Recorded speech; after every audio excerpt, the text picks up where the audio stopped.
Court documents outlining the case against Pocono native Bryan Kohberger have been released. The evidence that made him the suspect in the slayings of 4 University of Idaho students. Our top story on Newswatch 16 at 5. Good afternoon, everyone, and thanks for joining us. I'm Stacey Lang. And I'm Lisa Washington. DNA, phone records, and that white Hyundai Elantra. Those are the pieces of evidence police believe connect Bryan Kohberger to the Idaho murders. The probable cause affidavit was released today as Kohberger was arraigned in an Idaho courtroom. Newswatch 16's Amanda Eustace joins us live outside the Monroe County Courthouse with more details from that court paperwork. Amanda.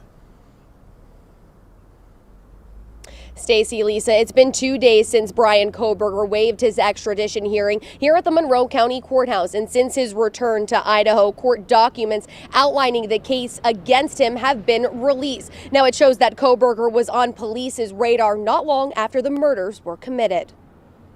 The newly unsealed probable cause affidavit sheds light on how 28-year-old Bryan Kohberger became the main suspect in the slayings of 4 University of Idaho students.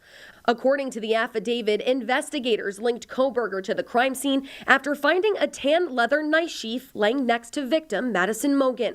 The sheath had male DNA on it.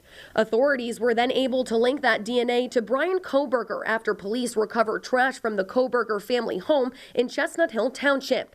Investigators interviewed one of their surviving roommates who told police she opened her bedroom door in the King Road home after she heard crying and saw a figure clad in black clothing and a mask that covered the person's mouth and nose walking toward her. She described the person to police as 5'10" or taller, male, not very muscular, but athletically built with bushy eyebrows. She told investigators the man walked past her towards the sliding glass door as she stood in a froze shock phase. She then locked her bedroom door. She told police she didn't recognize the man.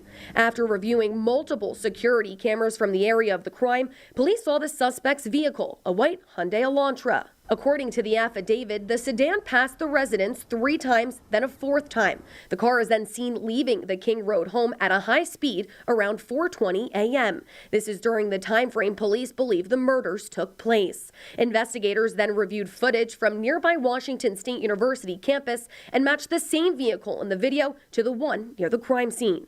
According to the affidavit, Washington State University's footage shows the sedan leaving campus around 2:45 a.m. and being spotted on another camera using a route connected to Moscow, Idaho. The car then arrives back on campus at 5:25 a.m.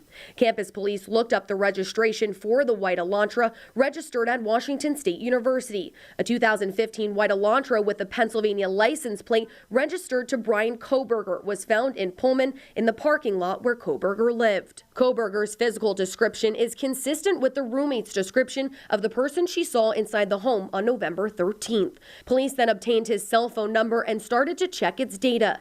After obtaining a search warrant, police received records of the phone which show on the day of the murders, Kohberger's phone was used close to the student's house. The warrant found that Kohberger's phone was turned off around 2:45 a.m. and turned back on just before 5 a.m. According to phone records, Kohberger visited the King Road home 12 times in the months leading up to the murders. And now Kohberger was arraigned in Latah County Court in Idaho earlier today. He was denied bail. Again, Kohberger faces 4 counts of first-degree murder and felony burglary. Amanda Eustace, Newswatch 16, reporting live in Monroe County. Amanda, thank you for that. And as Amanda mentioned, Kohberger made his first court appearance in Idaho this morning before a Latah County magistrate judge. The judge read the charges against him and asked if he understood. She also described the maximum penalties that he could face should he be found guilty, which include the death penalty or life in prison. Kohberger is scheduled to be in court again on January 12th.